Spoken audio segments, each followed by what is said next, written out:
Okay, good morning. Thank you for being here for my talk. So let's get into it. Today we're going to talk about what makes a successful school garden, lessons that we've learned from our nationwide school garden sustainability survey.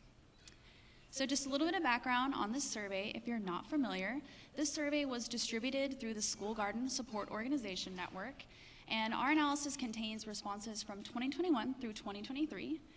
The survey contains 70 items, and it covers 4 domains that were inspired by research done to develop the green tool for resilient school gardens.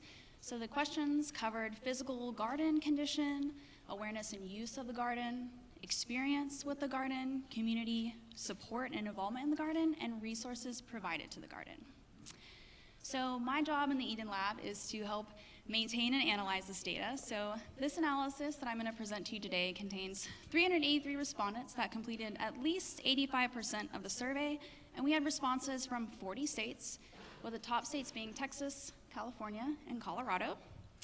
A majority of those who responded to our survey are working in elementary schools, so 62% from elementary schools. And for the role that they have in these schools, a majority, 54%, were teachers and staff, followed by garden coordinators and leads, around 24%. So now let's move into how we defined what a thriving school garden is for the purpose of this analysis. In the survey, respondents were asked to rate the physical garden condition, the awareness and use of the garden, so integration into the school, and to rate community involvement with the garden. So schools that selected that their gardens were well or decently maintained, with excellent or good integration into the school, and excellent or good community involvement were defined as a thriving school garden, otherwise not thriving. So here's what we found when we ran the numbers. 44 schools were not categorized because they had missing data for those rating questions. 309 schools, though, were classified as not thriving, so the vast majority, 91%. Only 30 schools, 9%, checked all the boxes for those 3 rating questions and were classified as thriving. So now let's talk about what we actually found were predictors of a thriving school garden when we looked at that classification. So increasing the number of subjects taught in the garden and the grades that use the garden. So 1.2 times for each grade level, but for simplicity, 20% increase in the likelihood of having a thriving school garden for each additional subject that's taught in the garden and each additional grade level that's using the garden. Having a high level of administrative support. So schools that rated they had high admin support were 4 times more likely to be thriving than those that were categorized as not. Having a garden committee, on the same lines, 4 times more likely to be thriving if you had a garden committee versus not.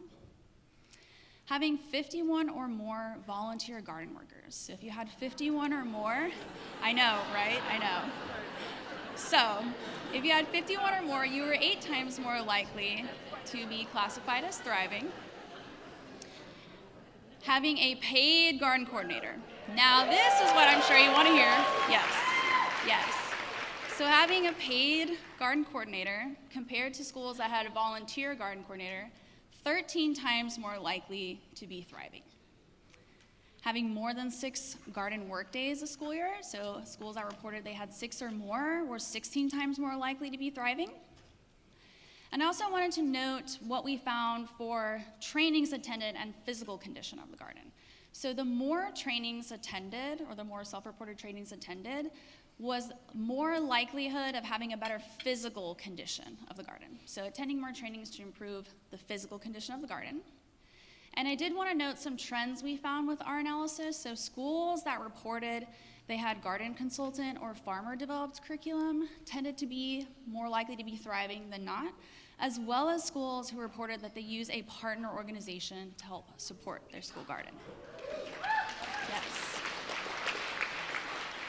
So, here are our main takeaways for successful school gardens. Yes. Number 1, pay a garden coordinator. Maybe you want to take a picture of that and send that to your admin. So, pay a garden coordinator, whether this is someone who is hired and it's their sole role to maintain the garden, or this is someone who takes this on as an additional responsibility but is compensated for their time. Establish a garden committee if you don't already have one. increase the number of subjects that are taught in the garden and the number of grade levels that are using the garden, increase trainings to help improve the physical condition of the garden, and try to recruit more volunteers and schedule more garden work days so that way you can increase that integration into the school and the community involvement with the garden to help make your garden thriving. So thank you for your time, and if you're a teacher, you'd like to participate in our research, you can scan this QR code, take a picture, and save it for later. Thank you.